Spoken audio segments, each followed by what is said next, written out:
Mrs. Danielle DeVita back with another video. I overheard someone say that marriage is overrated. A lot of women say, I like the strong silent type. Well, a lot of men like the feminine silent type. And for sure, it's going down.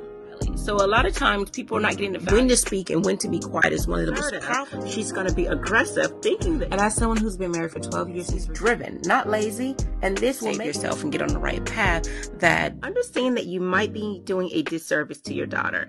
If you don't help her understand vetting and proper decision making, now she's going to be a basket case later. If you don't help her understand emotional intelligence, she's going to hold on to a lot of emotional baggage. If you don't.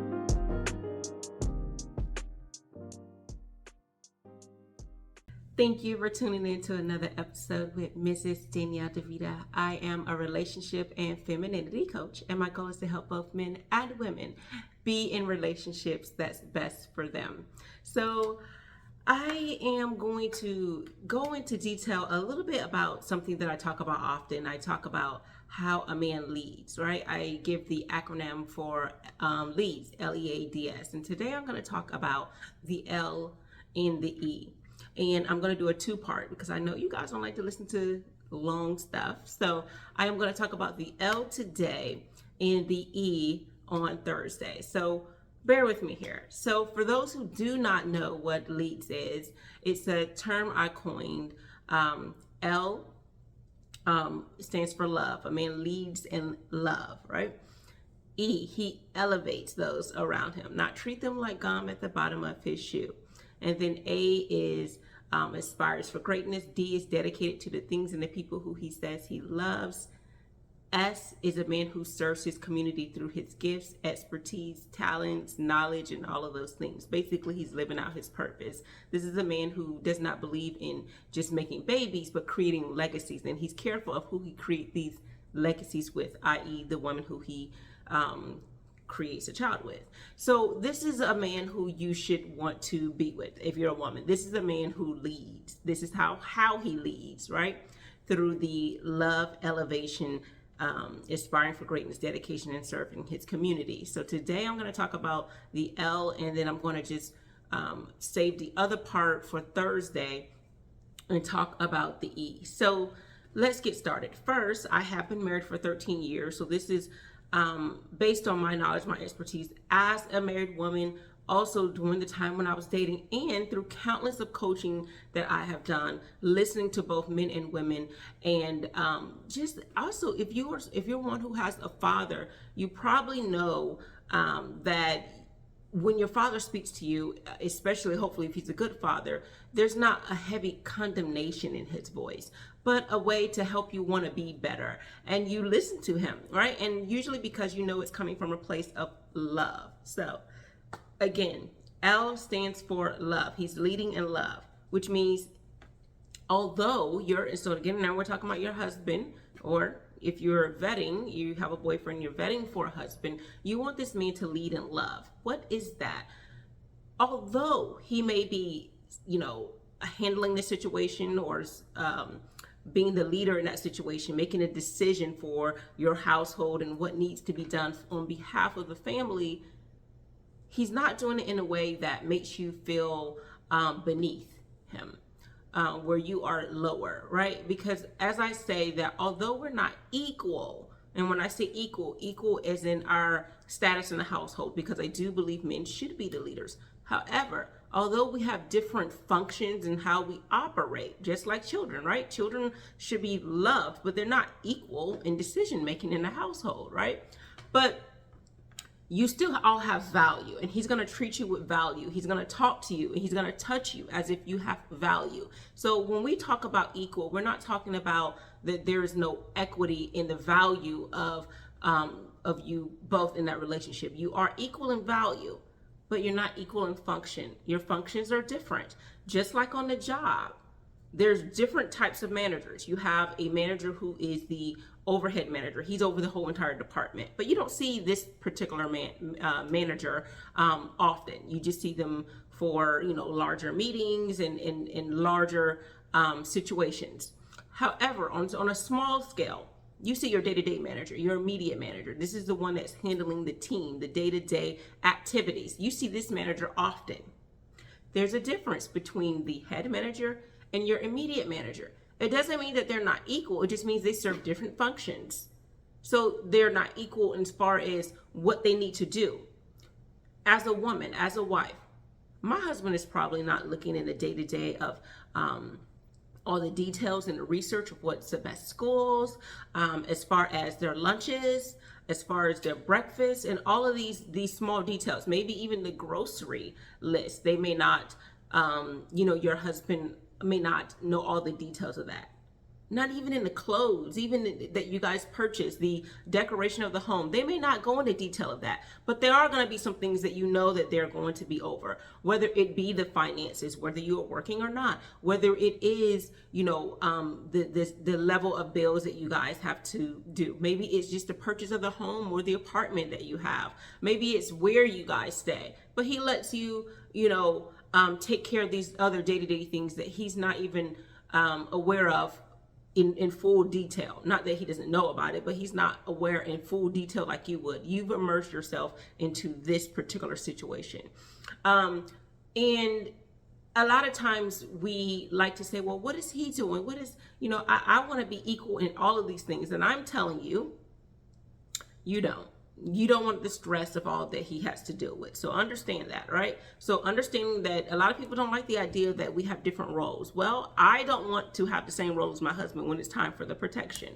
No, I don't want to be fighting people, right? When that time comes, right? So a lot of times we say we want equal value, but we really don't want it when that time comes. When the time comes of, you know what, these are all the bills, you figure it out. No, you'd rather for him to figure it out. A lot of women say they want to be equal, but only they want to cherry pick where they're equal. And so this goes into understanding leadership is important. Understanding that you're different, but this is a man who's going to not make you feel less than. Everything he says to you, even if it's in a leadership style, it's going to be in love. Think about the manager who is a good manager. He's going to talk to, those on his team with respect and dignity. If you have a manager that's talking to you and it's a place of deep anger and hatred, are you going to have respect for that person? Probably not. So understand that if you're in a relationship with a man who has everything that comes out his mouth, it feels like it's anger and hatred, you don't want to be with this person, because this is not a man who knows how to do lead and love. And so when you have children with them, imagine the kind of relationship that you guys will have, or that child will have with him, and that you guys will have. See, it starts with verbal. If he can't talk to you with love, eventually fisticuffs is going to start to happen, right? Then it's going to move to something physical or mental. So when a person can't even speak to you in the proper way, it's going to filter in other parts of how they deal with you, how they communicate with you, whether it's the nonverbal, right? Or whether it's verbal and it goes to the mental, right? It starts to hurt you and destroy you mentally. So understanding that it's important that when you're vetting for someone, you are vetting for someone who knows how to still be a leader, but they do it with love. We look at social media all the time, and a lot of men are saying things, right out their neck, and there's no tact, there's no love. When a father is trying to, show his disapproval for what his son or daughter is doing, there does have to come a genuine place of love. Like, hey, I'm doing this because I want to see the best in you. I know that there's good in you and that you can do better. But I am disappointed in your behavior because of the values I know we've instilled in you, right?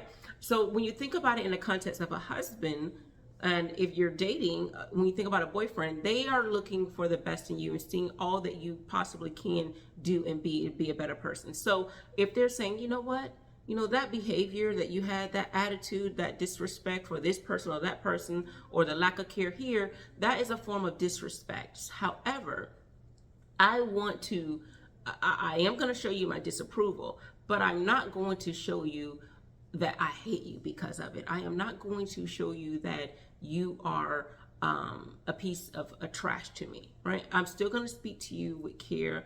and love and tact. And a lot of times we overlook that as women. We get with people and that person didn't show us love. Even if it's just one instance, I do think that you should nip it in the bud. Whether you are a man or a woman who's listening and this person is speaking to you with disrespect, you're at a crossroad. This is an immediate crossroad. Not let me just wait till they do it another time and then I'll say something. No, the minute someone is saying something that is,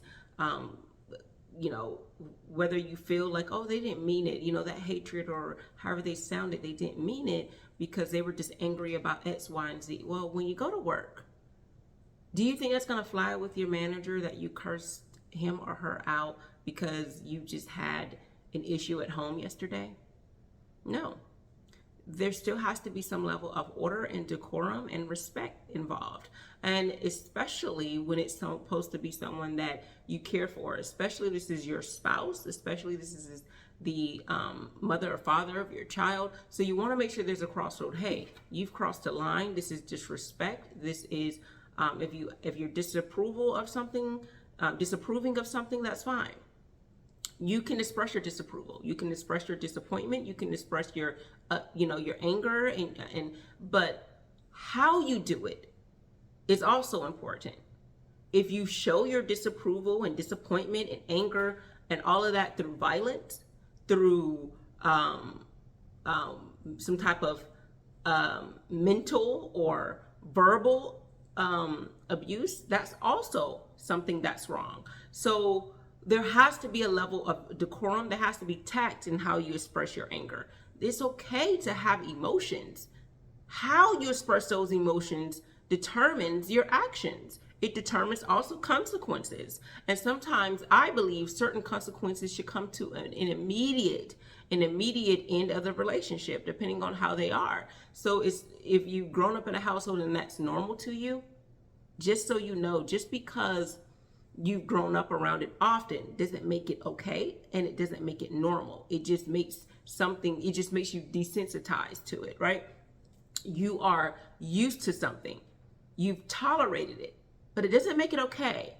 It doesn't make it normal, right? So yeah, a lot of people have, STDs. Are we going to say that's normal and that's okay? No, it's not. It's not normal. It's not okay. It's still something that needs to be corrected. It still needs to be fixed. And just like that needs to be cured, right? Your behavior needs to be cured, right? Just because people have tantrums all the time, it just doesn't make it okay that this is how we deal with our problems. This is the reason why a lot of people are in institutions, right? There's a lot of people who are in prison because they've acted on emotions, right? They've acted on something that they felt. Maybe they've acted off of trauma, childhood trauma they've experienced, PTSD, whatever it is, they've acted on those things. And those are the consequences of it. That doesn't mean it's okay. So understanding that is a huge, important factor in vetting. The L, the person that you're with should lead in love. And this particularly, I'm speaking about women, because for women, if you're a man and you're looking for like a acronym for how to vet for a woman, it's similar to lead, right? But you're the man, so I say the man leads, right? But a woman reads, which is the same thing, but R is respect. So if a woman was disrespectful, I'd say the same thing. And a form of respect for a woman would be you loving her and showing love through your words and through your actions. So how you touch her, how you speak to her is all important. I've been married for 13 years and my husband has shown lots of emotions. He has shown happiness, sadness, anger, disappointment, disapproval, and at the same time, he's learned to make sure that he does things with tact. He's made sure that his emotions are harnessed. This is part of emotional intelligence. So if you're in a relationship with someone who does not have emotional intelligence, then you don't need to be with them. If they can't have emotional maturity, if they can't grow and learn and how to deal with their emotions, I talk often about my children watching a show called Word Party. Well, this is a show for toddlers, and it is to show them that it's okay to have emotions, but recognizing what these emotions are and how to put words to it, verbalize it rather than throwing temper tantrums is best. So if you're having issues, don't have a temper tantrum. Don't get mad. Don't yell and scream. Just express the emotion that you have and then speak about it, and let's get through it. And now we're not toddlers. We're grown up adults. And you know, if you want to say another word, you can. But at the end of the day, you're grown and you should act like it. And part of that means learning how to say things with decorum, how to have order, and how to have tact. This is how you refrain from having arguments, but having discussions. It's okay to be passionate because I am passionate. However, there's a way to speak to certain people in that passion. There's a certain way to behave in that passion. If you know you can't do it in the courtroom, if you know you can't do it at work, why would you do it at home with the person who you say you love, the person who you have children with, the person who you say you have vowed, right? To protect, to love them, right? So a lot of times we're with people and we show our best to people who they don't even know us. And we show our worst to those who we say we love. And they say, well, this is me. No, that's the worst version of you. But people are owed the best, especially those you say you love. Why show people who don't even know you that much at all? Why give them your best and give your crappy to those you say you love? If all in all, give your best all the way around. No matter if it's a job you don't like, a manager you don't like, your co-worker, the person down the street, your neighbor, and your partner. Give everybody your best. Give your children your best. You need to give yourself your best, because your worst should not be a part of that.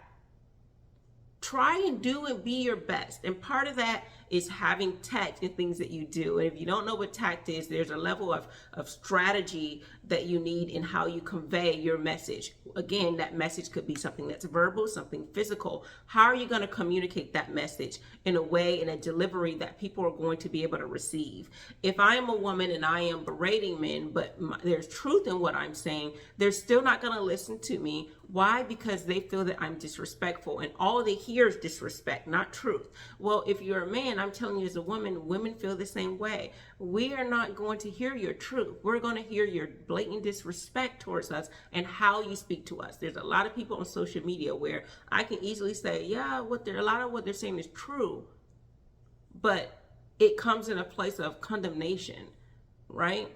So you don't want to condemn people. You don't want to have this harsh judgment against them, but you do want to be able to impart wisdom in them so they can be able to receive it and learn and grow from it. There's a lot of people who said things I didn't like, I wish they hadn't said, but they came to me with a level of respect that I had no choice but to receive it. Especially if if you're a person who wants accountability and you do want truth, you're going to receive it. Even if you're not happy about receiving it, you can respect the fact that the person came to you with honesty and truth and it wasn't laced with disrespect, right? So I think that a lot of times we want to give doses of things to people and we lace it with things that are going to mentally destroy us, and it's not fair, right?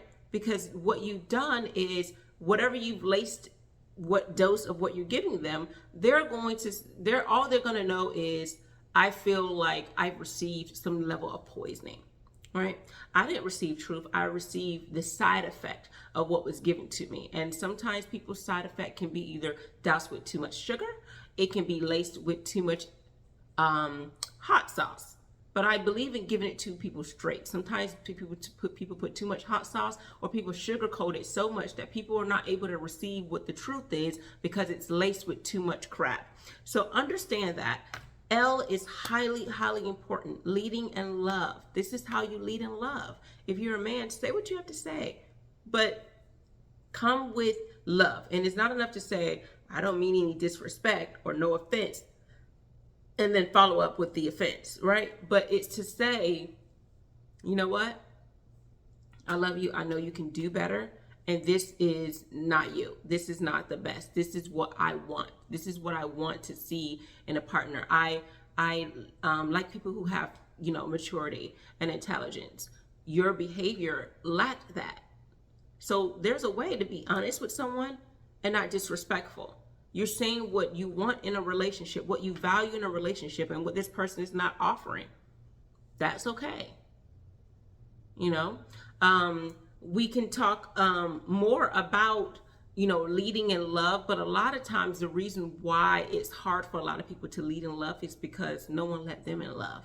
They didn't have a mother or a father or a caregiver who led in love. They led in a lot of whippings. They led in a lot of yelling. They led in a lot of mental or physical or verbal annihilation, right? I'm trying to prevent a lot of words with YouTube, but they did a lot of these things, and then all you do is you take on that trauma and that toxicity because that's all you know, and then you go ahead and push it off on other people, and it spills over in your relationships. That is something that you need to be healed from.